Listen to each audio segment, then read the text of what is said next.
Hi guys. So we had an incredible up-level class on Friday where we introduced you guys to this concept of the seven centers of consciousness. So I forgot to record the video.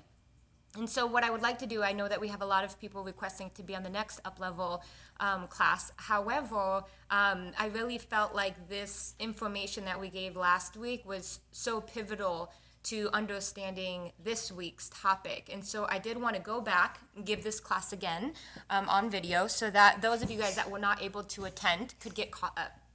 So the concept of these centers actually comes out of this book. It's called The Handbook to Higher Consciousness.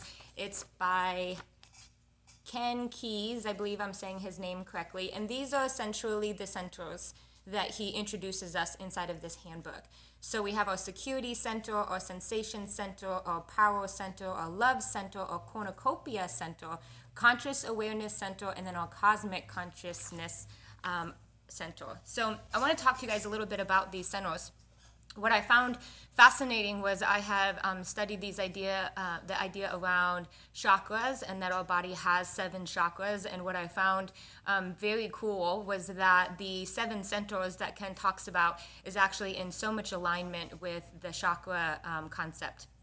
And the reason why I love this is because what I found in studying things around awareness and emotional intelligence, meditation, higher consciousness, inside of these different healing modalities, regardless of where the person is from, the concepts all seem to align, even though they may call them different things. And what I loved about Ken's approach was instead of just talking about this energetic part of us that not a lot of people understand.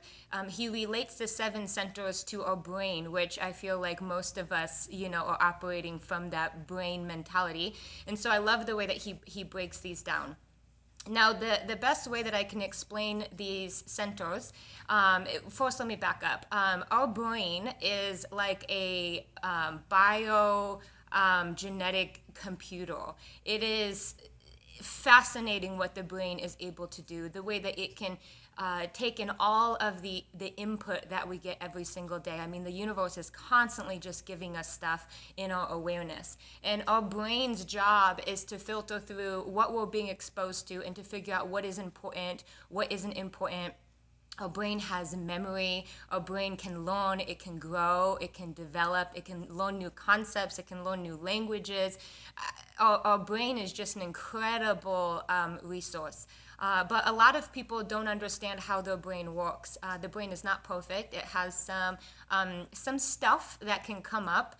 And if we're not aware of how this resource called the brain works, then a lot of times we can become victims to brain overload, where the brain is just on autopilot doing what it does, without somebody having this conscious awareness of what is happening inside of me, and how can I make the best of it.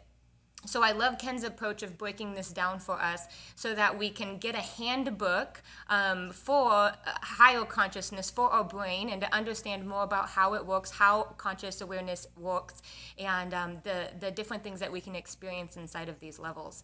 And so even though there's seven of them, last week I focused on the first three because this is where most people are. So Ken and I both believe that we have evolved over time. And so these bottom three centers are really the centers that we share with most animals, most mammals. And I'm going to talk a little bit about how that shows up in our everyday. I consider them more of our animalistic centers. And then above those centers, we kind of get the awareness that allows us to be different than, let's say, a dog or a monkey, right? And so I want to talk about these bottom three first and foremost. So we have our security center, our sensation center, and our power center. And like I said, these are the ones that I consider to be more animalistic of us. So I'll share this example with you to explain. Let's say that we have a monkey, and this monkey is in its natural habitat. It is inside of the jungle, and inside of this jungle, it has all of this stuff that it could be aware of. It has, let's say, some ripe bananas in front of it. It has a potential mate sitting in the tree next to it. Has this beautiful sunrise or sunset happening in front of it. But it hears some rustling in the bushes. And as soon as it hears those rustling in the bushes, it flips into what's called the security center. Now, the security center is the center that has everything to do with what keeps us safe. So these centers, they act like filters. Our brain has so much information coming at it at one time that it needs to be able to filter through the information, pushing out anything that it considers irrelevant and only allowing us to see the things that are relevant. And so in this moment, when the monkey hears something in the bushes, flips into security center, because a security center is all about keeping the monkey safe. It is wondering, what is in the bushes? Is it something that can kill me, that can eat me, right? And so the security center is activated. The monkey is no longer paying attention to the bananas or the mate or the sunrise. Instead, its entire focus is going into whatever it is in the bushes. Now, let's say that a little animal runs out from the bush and it now realizes that there is no threat. There is no need for it to be inside of the security center anymore. So let's say that it moves into the sensation center. Now, inside of the sensation center, what our brain does is it clears out anything that's irrelevant, and it helps us to only see the things that are pleasing to our sensations, so our senses. And so we have 5 senses that we all agree are there. I believe that there's more senses than just 5, but our 5 main senses: we get to see, we get to smell, we get to taste, we get to hear, we get to touch, right? And those things are amazing. I mean, if our food didn't taste good, would we eat? I mean, I know personally I probably wouldn't eat as much as I need if the food didn't taste good. If we didn't have our smell, how would we know that food, for example, has spoiled and not to eat it? Or even smelling other people, their pheromones, and understanding, how to interact with people based on that. We have sex as a physical act that we do, and if it didn't feel good, would we mate? Would we reproduce so we could keep going? So our senses are very powerful. They have a reason for being there, and this center will allow us to see all of the things that are coming at us that would be satisfying. And so now that the monkey is in the center, it can see the bananas in front of it. It goes over and it eats those bananas. It can see its mate. It goes over and it mates with the other monkey. It's feeling good, right? And it gets satisfied. Now that it's done with its sensation center, let's say that its brain flips into the power center. Now, this center is all about looking at the things that can give you prestige. It can give you a leg up, right? And so inside of this monkey community, there's a hierarchy. The higher up you are inside of your little community of monkeys, the more power you have, the more rights you have to food, the more rights you have to potential mates, power is something that we all like. And so in this power center, it can only see the things that are going to give it leverage to have more power. Now, when we get out of the 3 bottom centers, we'll see that there's a love center, right? There's a cornucopia center, which cornucopia, if you guys don't know what that is, that's like the big horn that has all of the food just coming out of it. It's like a Thanksgiving type of thing. But it really, to me, means abundance, right? Understanding that there's more than enough for everybody. But as you move up these centers, you're going to have such a different quality of life. But I want to focus on these lower 3 because this is where the majority of people, I believe, are operating out of. Now, just like when an animal evolves and it no longer needs some of those things that were innately given to it to keep it safe, to help it do things like eat and mate and do all of that. What ends up happening is that these centers are not really useful to us as much anymore. But we're so used to living out of these centers, we're so used to these centers being turned on that we sometimes get caught up in the loop of these centers.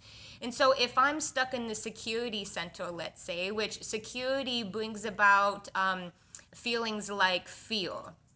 Now, fear can be a very good thing, right? When my daughter was really young, she constantly wanted to be around mom. She was afraid to be away from me. Well, that's a good thing, because if I turn my head and I'm busy doing something and she was not fearful, she could easily leave my presence, walk out into the middle of the road, let's say get hit by a car, get snatched up, whatever that looks like.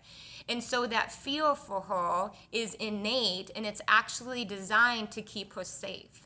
But we all know that as she grows, she will learn what's safe and what's not safe. So, for example, when those cars are buzzing by when she's an itty bitty baby, she might not realize that if she steps in front of the car, she's going to get hit. But over time, she learns that the cars are not something to be afraid of. She simply waits for the cars to go by, for the road to clear, and then she knows it's all safe for her to travel across that road. Like that, all of us have had these situations where we should be able to see that something that we deemed as fearful is actually not something to be afraid of, as long as we understand the way that it works. But the security center is something that we often find ourselves sitting inside of. Now, everybody sees security in a different way. And so I do want to point out that what you find secure, what you find to be pleasant from a sensation point of view, what you find to give you power may or may not look like what somebody else perceives based on how they were raised. Some people find security in money. Some people find security in relationships. Sometimes people find security in position or status. But if you look at it, you could have somebody that is poor and is very secure with quite a little bit of money, and then you may have somebody else who has $1 million in the bank and still doesn't feel secure. And that is because we are all raised, we are all conditioned differently to compute what we are seeing in different ways. When you're stuck in the security center, you're constantly in fear, constantly worried, constantly feeling like something bad is going to happen. And so I shared this in my other video, but you may have a great relationship, you may have a house, you may be healthy, your kids may be healthy, you may have a good job, you may have money in the bank, and yet you're sitting in the security center going, well, what if he leaves me? What if I lose my job? What if I lose my house? What if I can't pay my bills? What if my kid gets sick? What if I get sick? What if something happens to us? And this is an overdrive of the security center. And because you're sitting in the security center, unfortunately, your brain is going to push out all of the stuff that is irrelevant. So all of the proof around you that you are actually okay. And you're only going to see the things that could be potential threats. We are very creative. We have a very creative imagination. And so if you are like me, you could probably think of a bazillion things that could happen wrong to you, a bazillion things that are scary. And so when you become aware that you're operating out of the security center, he has some exercises that you could do, but awareness is really the key for you to become aware of that and say, okay, it is clear why I'm operating out of fear. It is clear that I am only seeing the things that are potential threats because I'm in this center, but that is okay. I wish to move to another center. I'm safe. So let's say that you're stuck in a sensation center. This is actually where addiction comes from. Again, there's nothing wrong with having pleasure. There's nothing wrong with enjoying your senses. We were given those things so that we can continue to move forward. But if we're stuck in the sensation center, what often, the feelings that often come with that is being irritated, being frustrated that we're not getting what we want. By design, we get used to something happening and then we want more of it, right? So let's say that alcohol happens to be the thing. And, at first one drink is good, and then we want two, and then we want three, and then we want four. And then if you become a functioning alcoholic, you're actually consuming way more than you ever even imagined you would in a single day because you get used to it. And that's the problem with our sensation center, is that if we get too much of the same sensation, over time we get bored with it. It's not giving us what it once gave to us, and then we get frustrated and angry at ourselves and at our outside world because it's not giving us what it is that we desire. in our power center. If we're stuck in this power center, we like to fight with people. We will combative. We may do things that are outside of alignment with who we are because we think that when we operate from this space, we'll gain more attention, we'll gain more money, more status, whatever that looks like. And so if you take some time to think about it, I would like you to imagine some situations in your life where you can identify where you've operated out of these centers, and whether operating out of these centers is actually necessary, or if you're overusing these centers. We talked about sex a little bit inside of last week's lesson, because Ken talks a lot about this. He says that the thing that we are addicted to most is sex. And when he shared this, I got to admit I was a little taken back because I don't consider myself to be somebody addicted to sex.